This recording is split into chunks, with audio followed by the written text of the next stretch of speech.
శ్రీమాత్రే నమః. కార్తీక స్నానం ఎలా చేయాలి, ఏ సమయంలో చేయాలి?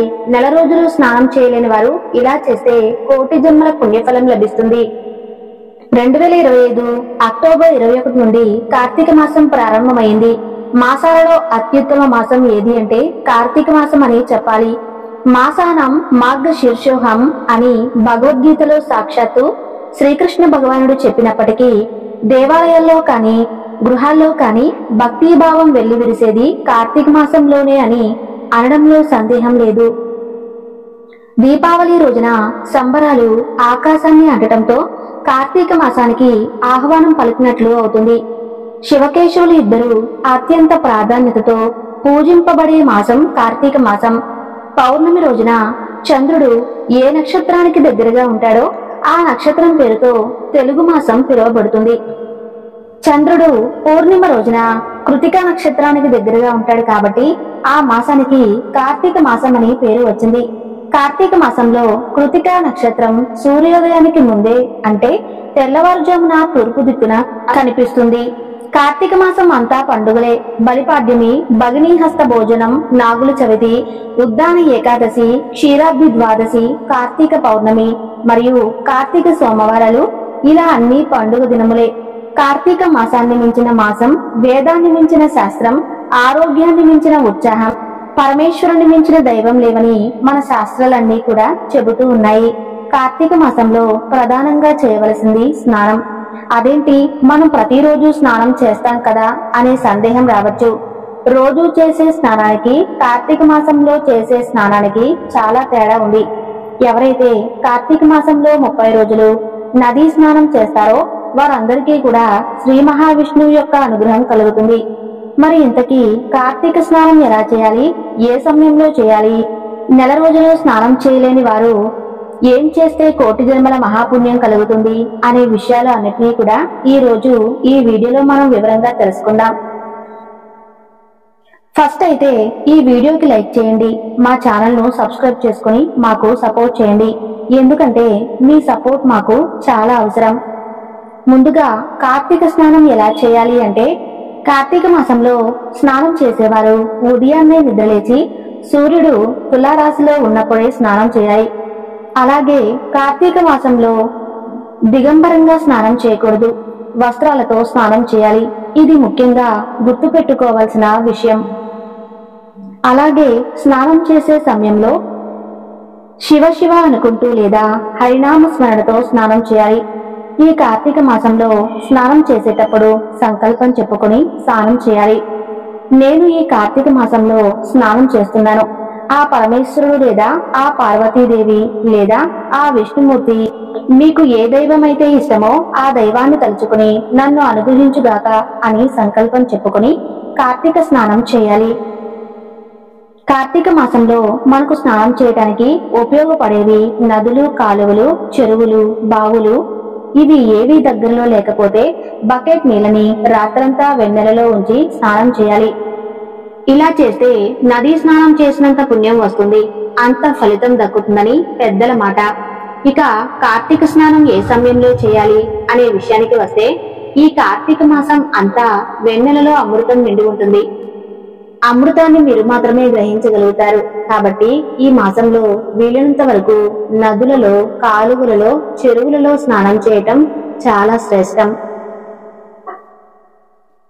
తులారాశి అయితే సూర్యగంగా ప్రళయక పావని సర్వత్ర ద్రవరూపేణ సంపూర్ణే భవతే తదా ఈ శ్లోకానికి చెప్పుకుని స్నానం చేస్తే ఫలితం సంపూర్ణంగా దొరుకుతుంది. అలాగే ఈ కార్తీక స్నానానికి ఉదయం 4:30 నుండి 5:30 లోపు చేస్తే తులారాశిలో చేసినట్లు అవుతుంది. కనుక ఈ సమయంలో కార్తీక స్నానం చేయండి. లేదా పంచాంగం చూసి తులారాశి ఏ సమయం వరకు ఉంటుందో ఆ సమయంలో స్నానం ముగించండి. సాధారణంగా 4:30 నుండి 5:30 మధ్యలో తులారాశి సమయం ఉంటుంది. కనుక ఈ సమయంలోపు స్నానం చేస్తే సరిపోతుంది. ఇక ఈ కార్తీక స్నానాన్ని చల్లని నీటితోనే చేయాలి, వేడి నీటితో చేయకూడదు. ఆరోగ్యం సరిగా లేనివారు గోరువెచ్చని నీటితో స్నానం చేయవచ్చు. ఆరోగ్యంగా ఉన్నవారు మాత్రం వేడి నీటితో స్నానం చేయవద్దు. అలా చేస్తే సర్వ పాపాలను పొందిన వారు అవుతారు. కాబట్టి ఆరోగ్యంగా ఉన్నవారు ఎట్టి పరిస్థితుల్లోనూ కూడా ఈ కార్తీక మాసంలో వేడి నీటితో స్నానం చేయకండి. చన్నీటి స్నానం అన్ని విధాలా శ్రేయస్కరం. కార్తీక మాసంలో కావేరీ నదిలో స్నానం చేస్తే వారికి సర్వభోగాలు అఖండ పుణ్యం కలుగుతుందని స్కంద పురాణం చెబుతుంది. ఎవరైతే ఈ కార్తీక మాసంలో కావేరీ నదిలో స్నానం చేసి శ్రీరంగాన్ని దర్శిస్తారో వారికి వైకుంఠ ప్రాప్తి కలుగుతుందని శివపురాణం చెబుతుంది. కార్తీక మాసంలో నెల రోజులు స్నానం చేయలేని వారు ప్రధానంగా ఈ నెలలో వచ్చే అన్ని సోమవారాలలో కార్తీక స్నానం చేయాలి. ఎందుకంటే సోమవారాలు ప్రధానం. సోమవారాలు కుదరని వారు ప్రతి ఆదివారం స్నానం చేసినా నెల రోజులు స్నానం చేసినంత ఫలితం వస్తుంది అని వేద పండితులు చెబుతున్నారు. ప్రతి ఆదివారం కూడా చేయలేని వారు శుద్ధ పాడ్యమి రోజు, పౌర్ణమి రోజు, కార్తీక అమావాస్య రోజు ఇలా ఈ 3 రోజుల్లో స్నానం చేసినా కూడా కార్తీక మాసం అంతా స్నానం చేసినంత పుణ్యం వస్తుంది. అంటే కార్తీక మాసం 30 రోజులు స్నానం చేయలేని వారు శుద్ధ పాడ్యమి రోజు, పౌర్ణమి రోజు, అమావాస్య రోజు స్నానం చేస్తే కూడా 30 రోజులు స్నానం చేసినంత ఫలితం వస్తుంది. కోటి జన్మల పుణ్యం వస్తుంది. అసలు ఏ రోజు కార్తీక మాసంలో స్నానం చేయటం కుదరని వారు, చేయలేము అనుకునే ప్రతి వారు ప్రతిరోజు కార్తీక పురాణం విన్నా చాలు వీరికి ఉన్న సమస్త పాపాలు పోయి కోటి జన్మల పుణ్యం వస్తుందని పురాణాలు చెబుతూ ఉన్నాయి. ఇవేమీ చేయలేము అనుకునేవారు ఈ మాసంలో ఒక్క సోమవారం స్నానం చేసినా నెల రోజులు స్నానం చేసినంత ఫలితం వస్తుంది. కనుక మీ వీలుని బట్టి, మీ పరిస్థితిని బట్టి, మీ ఆరోగ్య పరిస్థితిని బట్టి అత్యధిక స్నానాలు చేసి తప్పకుండా శుభ ఫలితాలను పొందండి. అసలు కార్తీక స్నానం చేయటం వలన లాభాలు ఏంటి అనే విషయాలను కూడా ఇప్పుడు మనం తెలుసుకుందాం.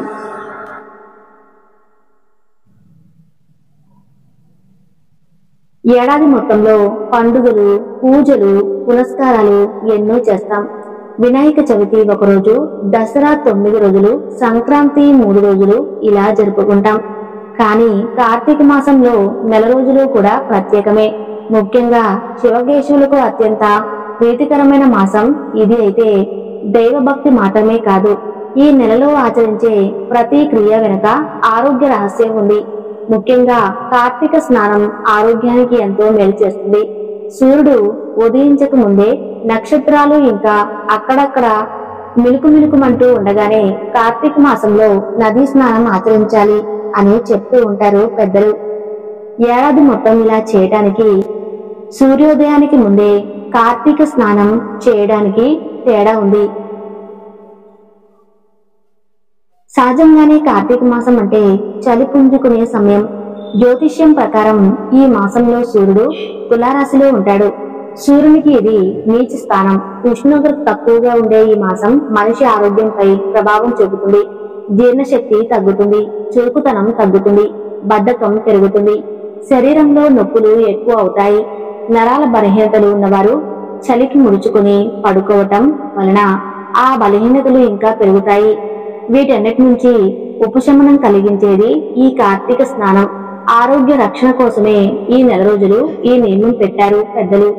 కార్తీక మాసంలో తొందరగా నిద్రలేవటం వలన సహజంగా వచ్చే రుగ్మతల నుండి మనల్ని మనమే కాపాడుకోవచ్చు. సూర్యోదయానికి ముందే స్నానం, దైవ పూజ చేయటంతో బద్ధకం వదిలి రోజంతా ఉత్సాహంగా ఉండటమే కాదు, మానసికంగా ఉల్లాసంగా ఉంటుంది. అంతేకాక ఈ మాసంలో నదీ స్నానం చేస్తారు. నదీ స్నానం చేయాలంటే నది వైపు నడవాలి. అది కూడా శరీరానికి వ్యాయామమే. ప్రవహించే నదులు సహజంగా ఉండే ఔషధ గుణాలే కాకుండా నదీ పరివాహక ప్రదేశంలో ఉండే మొక్కలు, ఔషధాలు కూడా నీటిలో కలుస్తాయి. ఈ నీటిలో స్నానం చేయటం ఆరోగ్యప్రదం.